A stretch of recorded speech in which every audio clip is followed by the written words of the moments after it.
दोस्तों, बड़ी मुश्किल से अमेरिका और ईरान के बीच में युद्ध रुका है, लेकिन यह युद्ध विराम इजराइल को रास नहीं आ रहा है और इसीलिए आज इजराइल ने लेबनान पर ताबड़तोड़ बमबारी करी। ऐसी बमबारी जो पिछले 4-5 दिनों में लेबनान ने नहीं देखी। वाकई ज़बरदस्त हमले थे लेबनान में और इसका जो निशाना था, इजराइल का जो निशाना था, वो हिजबुल्लाह के कई नेता थे। अब हिजबुल्लाह जो है वो ईरान का साथी है, आप कह सकते हैं एक अटूट मित्र है और इसलिए ईरान की इस्लामिक सेना ने ज़बरदस्त प्रतिक्रिया दी है, रिएक्शन दिया। उसने कहा कि इजराइल ने जिस तरह से बमबारी की है, ये युद्ध विराम का उल्लंघन है। सीज़ फायर जो हो रहा है अमेरिका के साथ, इजराइल के साथ ईरान का, उसका ये सीधा सीधा वायलेशन है और इसलिए अगर लेबनान पर हमले नहीं रुके, अगर ये हमले जारी रहे, तो फिर हमें इजराइल को सबक सिखाना होगा। ये ईरान की इस्लामिक सेना का कहना है। अब ईरान के जो एक्सपर्ट्स हैं जिनसे मेरी बातचीत भी, उनका भी ये कहना है कि राष्ट्रपति ट्रंप को अपने जूनियर पार्टनर को, यानी इजराइल उनका जूनियर पार्टनर है, नेतन्याहू उनके साथी हैं, नेतन्याहू को समझाना चाहिए, ट्रंप को नेतन्याहू को समझाना चाहिए कि वो तुरंत लेबनान पर हमले रोकें और अगर लेबनान पर हमले नहीं रुकते हैं तो ये डील टूट सकती है। ये डील टूट सकती है, इसकी आशंका व्यक्त की है ईरान की इस्लामिक सेना ने। उधर पाकिस्तान के प्राइम मिनिस्टर शहबाज शरीफ, जिन्होंने ईरान और अमेरिका और इजराइल के बीच में ये समझौता कराया है, डील कराई है, युद्ध विराम कराया है, उनका ये कहना है कि इजराइल लगातार इस डील को तोड़ने की साजिशें रच रहा है। शहबाज ने ये भी कहा है कि जिस वक्त ये बातचीत हो रही थी इजिप्ट, टर्की, सऊदी अरब और पाकिस्तान के बीच में इस्लामाबाद में, उस वक्त उस नाजुक मौके पर इजराइल ने तेहरान पर हमले तेज़ कर दिए। यानी एक बार फिर इजराइल इस डील को तोड़ना चाह रहा है। ये संकेत जो हैं वो जीसीसी देशों से भी आ रहे हैं, यानी गल्फ कंट्रीज से भी आ रहे हैं। दूसरी तरफ नेतन्याहू का एक बयान वायरल हो रहा है, जिस बयान में वो कह रहे हैं कि भाई जो ट्रंप चाहेंगे वो हम करेंगे, क्योंकि ट्रंप हमारे लीडर हैं, हमारे सीनियर लीडर हैं और हम उनके साथी हैं। लेकिन जंग रोकने के बारे में, लेबनान को लेकर जंग रोकने के बारे में फिलहाल नेतन्याहू कुछ नहीं बोल रहे। Any two leaders have been as coordinated as President Trump and I. He's the leader. I'm, his ally. America is the leader.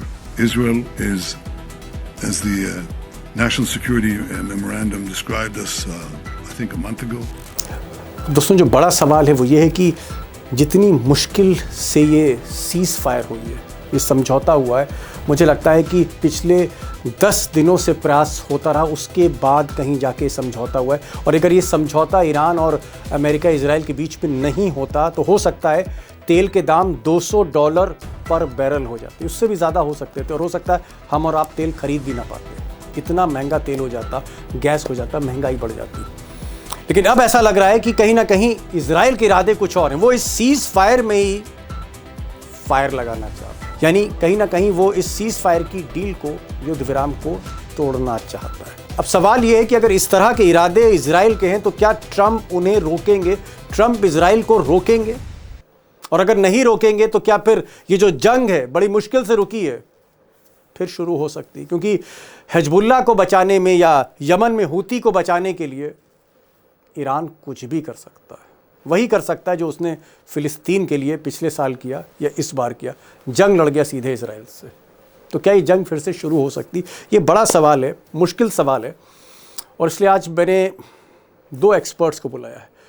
Iran से हमारे साथ सीधे जुड़ रहे हैं प्रोफेसर ज़मीर अब्बास, कुंभ शहर से जुड़ रहे हैं ईरान के, और मुस्तबा खामनेई का जो निज़ाम है उसके बहुत करीब हैं, इसलिए उनकी बातों को गौर से सुना जाता है। और हमारे साथ बॉबी नकवी होंगे, गल्फ़ न्यूज़ के एडिटर रहे कई बरस, 24 साल रिपोर्टिंग की है मिडिल ईस्ट में। उन्होंने भी कुछ इंपॉर्टेंट बातें नेतन्याहू के बारे में, इजराइल के बारे में कही हैं। मेरा सवाल ये है कि इजराइल ने कहा कि भाई हम ईरान पे हमला नहीं करेंगे, लेकिन लेबनान पर हमला करेंगे। तो अगर आप पर हमला नहीं हो रहा है, ईरान पर हमला नहीं हो रहा, तो फिर आपको तकलीफ क्यों, आपको एतराज क्यों? मैं ये जानना चाह रहा हूँ। क्योंकि ये पूरा रेजिस्टेंस फोर्स है और रेजिस्टेंस फोर्स एक है। यानी यहाँ पर जब भी कोई रेजिस्टेंस फोर्स पर अगर हमला होगा तो पूरे रेजिस्टेंस फोर्स हैं उनमें कोई डिफरेंस नहीं है। और ईरान ने जो 10 पॉइंट प्लान दिया है उस सीज फायर में एग्जैक्टली ये लिखा हुआ है कि रेजिस्टेंस फोर्सेस पर हमला नहीं होगा, स्पेशली लेबनान का वॉर रोका जाएगा। ये 10 पॉइंट सीज फायर में एक पॉइंट है। तो अगर इजराइल हमला कर रहा है तो ऑलरेडी सीज फायर का जो पॉइंट है उसका उल्लंघन कर रहा है, उसको ब्रेक कर रहा है, और वो डेफिनेटली चाह रहा है कि सीज फायर ब्रेक हो जाए। क्योंकि लिखित तौर पर जो ट्रंप ने ट्वीट किया है उसने कहा है कि ईरान ने जो 10 पॉइंट प्रपोजल दिया है उस पर बातचीत हो सकती है। तो ट्रंप खुद जब कह रहे हैं कि 10 पॉइंट है और उसी 10 पॉइंट में है कि हिजबुल्ला और लुबनान पे हमला नहीं होगा, और इजराइल हमला कर रहा है तो सीज फायर को खुद इजराइल तोड़ रहा है। बॉबी भाई, आप तो भाई इतने बड़े अखबार के एडिटर रहे बरसों बरस, इजराइल चाहता क्या? मुझे एकदम साफ बोलिए कि क्या चाहता है। वो नहीं चाहता कि सीज फायर चले, वो इस सीज फायर को तोड़ना चाहता है, इसलिए लेबनान पे हमला कर रहा है। मुझे साफ डिजाइन तो बताइए। मैं उस पर आ रहा हूँ। सीज फायर जैसे ही अनाउंस हुआ था उसके थोड़ी देर बाद सऊदी अरेबिया में एक ईस्ट वेस्ट वेस्ट पाइपलाइन कही जाती है जो स्ट्रेट ऑफ हॉर्मुज को बाईपास करती है। उस पाइपलाइन के ऊपर भी हमला हुआ, ठीक है। सभी लोगों ने रिपोर्ट किया। उस पे जो रिपोर्टिंग हुई है उस पे कहा कि वो उस पे ड्रोन गिराया गया है, ठीक है। ये नहीं कहा कि ईरानी ड्रोन गिराया गया है। मैं 6-7 खबरें पढ़ चुका हूं, उसमें ईरान का जिक्र ही नहीं है। तो मतलब आप कह रहे हैं कि वो फॉल्स फ्लैग था, वो जानबूझ के हमला इजराइल ने किया और बताया गया कि ईरान ने कर दिया है। देखिए, इस जंग में कई फॉल्स फ्लैग ऑपरेशन हो चुके हैं। शुरुआती दौर में, बहुत शुरुआती दौर में, जब अरामको की एक फैसिलिटी पे, आपको शायद याद होगा, जब हमला हुआ था तो उसके बाद ईरान ने बाकायदा एक डिनायल इशू किया था। वहीं टर्किश एयर स्पेस पे जब एक मिसाइल दागा गया था और उसको नेटो की डिफेंस शील्ड ने उसको इंटरसेप्ट किया था, उसके बाद भी ईरान ने उसको डिनाई किया था और अब्बास अरक्ची और टर्किश फॉरेन मिनिस्टर की बातचीत हुई थी और ईरान ने जॉइंट इन्वेस्टिगेशन की बात की थी। तो सीज फायर होने के बाद अगर ऐसा कुछ हो रहा है तो इसमें कोई मुझे हैरत की बात नहीं होगी कि इजराइल इस सीज फायर को बिगाड़ने की कोशिश कर रहा है जो ट्रंप और ईरान ने आज सवेरे अनाउंस किया है। इसमें कोई हैरत की बात नहीं होगी। बॉबी भाई कह रहे हैं कि भाई ये सारा का सारा जो शरारत है, साजिशन हो रहा है, सीज फायर में फायर लगाना चाहता है इजराइल, ये बता रहे हैं साहब। मुझे ये बताइए जमीर साहब, भाई अगर वो लेबनान पर हमले जारी रखता है, यानी हिजबुल्लाह पे हमले जारी रखता है अगर इजराइल, तो फिर ईरान का क्या रोल है? क्या आप फिर हस्तक्षेप करेंगे? आप क्या दखल देंगे, या आप सीज फायर को मानेंगे? जो नकवी साहब कह रहे थे, मैं सिर्फ उसमें एक पॉइंट ऐड कर दूं, फिर मैं आपके सवाल का जवाब देता हूं। टकर कार्लसन का एक पॉडकास्ट है, उसके अंदर उन्होंने बताया था और खुद कई न्यूज में आया कि मोसाद के एजेंट्स कई जगह पकड़े गए हैं मिडिल ईस्ट में बॉम्ब्स प्लांट करते हुए, ताकि ईरान के ऊपर उसका इल्जाम लगाया जाए, बॉम्ब्स इजरायली लगाए, मोसाद लगाए, और फाइनली कहे कि ईरान ने किया है, ताकि ये मुस्लिम कंट्रीज आपस में लड़े आपस में। तो ये अमेरिकन न्यूज में भी ये काफी चर्चा में रहा है कि मोसाद चाहता है कि ये जंग किसी तरीके से जारी रहे। जहां तक ईरान का रोल है, तो ईरान के पास 2 ऑप्शन है। ईरान के पास एक ऑप्शन ये है कि जो उनका नेगोशिएटिंग पार्टनर है, तो ईरान ने जो नेगोशिएशन है वो ऐसा नहीं है कि ईरान चाहता था, बल्कि अमेरिका ने कई जरिए से अपने नेगोशिएशन को रिक्वेस्ट किया है, और ईरान जितने अमेरिका ने भेजा था रिक्वेस्ट, सबको ईरान ने रिजेक्ट किया और खुद 10 पॉइंट का प्लान बना के भेजा। और खुद डोनाल्ड ट्रंप अपने ट्वीट में कहते हैं कि वो जो ईरान ने 10 पॉइंट्स का प्लान भेजा है वो हमें मंजूर है, उस पर बातचीत हो सकती है। तो जब अमेरिका खुद चाह रहा है कि नेगोशिएशंस हो और खुद वो कह रहा है कि 10 पॉइंट का प्लान होना चाहिए, और उस 10 पॉइंट में से एक पॉइंट है कि लेबनान पर हमला ना हो, तो ये अमेरिका का रोल है कि वो अपने जूनियर पार्टनर को समझाए कि भाई शरारत ना करो, वगरना बाप मार खा चुका है तो बेटे की क्या हालत होगी ये बेटे को खुद ही समझ जाना चाहिए। लेकिन जमीर भाई मैं थोड़ा प्रैक्टिकल बात कर रहा हूँ, आप थोड़ा जज्बाती हो जाते हैं, हालांकि जज्बात आपकी ताकत है। मैं कह रहा हूँ कि भाई अभी मैं एक CNN की रिपोर्ट देख रहा था, अमेरिकी मीडिया में फरीद जकारिया साहब कह रहे थे कि भाई ये जो हॉर्मुज आपके कंट्रोल में आ गया उसमें कम से कम आमदनी $90 बिलियन है। ये भी पर कहा ईयर। गया कि साहब जब ये पाबंदियां हटेंगी तो उसमें भी 150-200 बिलियन डॉलर आएगा। यानी ईरान की जो आमदनी है 3 गुनी ज्यादा हो जाएगी अगर ये सैंक्शंस वगैरह हट गए और ये बातचीत कामयाब हो गई।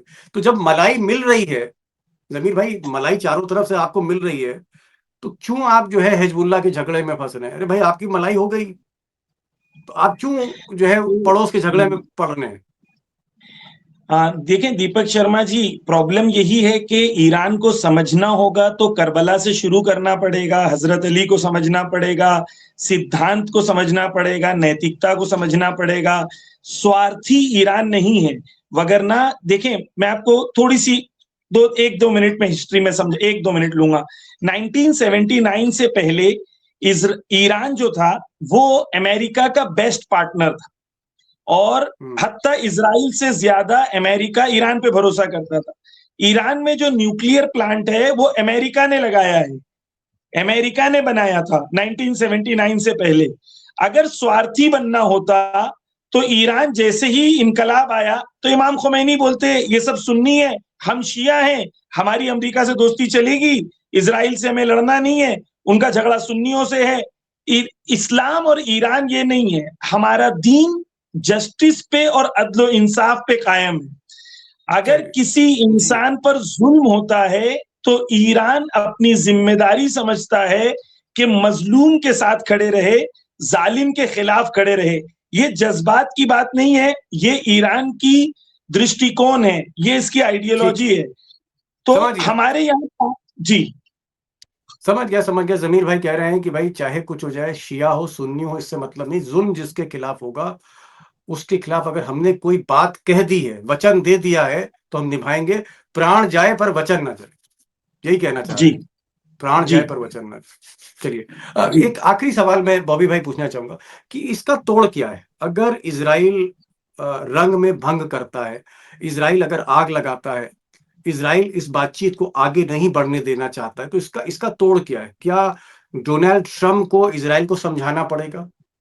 आपको ऐसा लगता है? जी, मुझे थोड़ा सा टाइम दीजिएगा ये जवाब देने के लिए। आपके रीडर्स को थोड़ा सा कॉन्टेक्स्ट बताना बहुत ज़रूरी है। 11 फरवरी को नेतन्याहू साहब व्हाइट हाउस आए थे और व्हाइट हाउस में बाकायदा उन्होंने एक प्रेजेंटेशन दिया था, अपनी टीम के साथ आए थे और उन्होंने कहा था कि कैसे हम लीडरशिप को डिकैपिटेट कर देंगे, उसके बाद फिर वहाँ पे ईरान में एक रिवोल्ट हो जाएगा और लोग सड़क पे निकल आएंगे, मोसाद के एजेंट्स वहाँ पे उसमें वो कर देंगे और तख्ता पलट हो जाएगा, ऐसा वैसा करके। उसके बाद डोनाल्ड ट्रंप साहब ने अपने जो उनके जो कैबिनेट के लोग हैं और कमांडर से एक तरह का इनफॉर्मल वोट लिया था। तो सबसे पहले रिएक्शन जो है CIA के डायरेक्टर ने से लिया गया। ये सब बिल्कुल बाकायदा रिपोर्ट हुआ जी, है, ये मेरे दिमाग की उपज नहीं है। CIA के डायरेक्टर ने कहा कि ये बुलशिट है, समझे आप। जी, जेडी जो दूसरे जो लोग कमांडर्स थे और दूसरे जो मेंबर्स थे उन्होंने भी यही कहा, सिवाय पीट हेग्सेथ के। पीट हेग्सेथ साहब का कहना था कि हमको लेट्स अटैक ईरान। उनको डोनाल्ड ट्रंप साहब को उस वक्त भी सेन एडवाइस दी गई थी जो उन्होंने ली नहीं और नेतन्याहू के साथ चले गए। अब ये दूसरा मौका है कि डोनाल्ड साहब के जो करीबी दोस्त हैं और जो उनके दामाद के भी बहुत करीबी हैं, उनके दामाद जेरेड किश्नर के भी बहुत करीबी रिश्तेदार हैं या दोस्त हैं, जो भी कहिए, नेतन्याहू साहब, ये दूसरी बार ऐसा हो रहा है कि डोनाल्ड ट्रंप साहब का अनाउंस किया हुआ सीज फायर, उनका नेगोशिएट किया गया सीज फायर में वो खलल डालने की कोशिश कर रहे हैं, उसको बिगाड़ने की कोशिश कर रहे हैं। तो उम्मीद है कि डोनाल्ड ट्रंप साहब दूसरी बार ये गलती जी, जो है दोहराएंगे नहीं, ये तो गलती दोहराएंगे नहीं और अपने ऑफिस का इस्तेमाल करेंगे और अपने अमेरिका के वकार का इस्तेमाल करेंगे कि नेतन्याहू साहब को समझाएं कि आप लाइन पे आइए, वरना जो है इसके नतीजे इसके बहुत गंभीर होंगे। जी, वरना देखिए ये जंग सीज फायर जो है बड़ा डेलिकेट सीज फायर है, बहुत ही कॉम्प्लेक्स सीज फायर है, बहुत बड़ी टेरिटरी इसमें इन्वॉल्व है और ग्लोबल इकोनॉमी का को जो खतरा मंडरा रहा है वो खतरा भी मंडराता रहेगा। अगर ये सीज फायर वायलेट होता है तो फिर ये जंग जो है रोकने का कोई इसमें और कोई तरीका नहीं होगा। तो जी इस वक्त डोनाल्ड ट्रंप साहब को अपनी जिम्मेदारी निभाते हुए, अपने दफ्तर, अपने कुर्सी की जिम्मेदारी समझते हुए, इसमें नेतन्याहू साहब को फोन लगा के और उनको बोलना चाहिए कि आप अपनी बंदूकें जो है, अपनी तोपों को वापस बुलाइए लेबनान से, और उस फ्रंट पे भी सीज फायर डिक्लेयर करिए। जी जी। एक आखिरी सवाल, क्योंकि समय भी हो रहा है और बहुत मसरूफ है इस वक्त जमीर साहब। अब्बास अरागची के पास सबसे इस वक्त बिजिएस्ट ईरानी हैं इस वक्त। मैं एक छोटा सा सवाल और छोटा सा जवाब, उसके बाद मैं प्रोग्राम को खत्म करने जा रहा हूँ। क्या आपको उम्मीद है कि डोनाल्ड ट्रंप अपनी साख के लिए, आबरू के लिए, हालांकि आबरू की उनको चिंता नहीं रहती, क्या वो नेतन्याहू को समझाएंगे? क्या आपको ऐसा एतबार है जमीर साहब? देखिए, डोनाल्ड ट्रंप एक सेल्फिश आदमी है और ये सीज फायर उन्होंने कोई नैतिकता और मोरालिटी के लिए नहीं की है। वो ये जानते थे कि वो जितना इस जंग में जा रहे हैं आगे, उतना दलदल में धंसते जा रहे हैं। तो ये उनके लिए क्लियर है, चाहे डोमेस्टिक पॉलिसीज हो, चाहे वो अमेरिका के गैलप पोल्स हो, चाहे वो सर्वेज हो, चाहे वो अमेरिका की इकोनॉमी हो, चाहे वो वहां पर $12 ट्रिलियन का जो है अमेरिका की मार्केट से कैश का गायब हो जाना है, स्टॉक मार्केट से, चाहे वो वहां पर उनके पोल्स के अंदर वर्स्ट एवर प्रेसिडेंट का, उनकी रैंकिंग का होना है।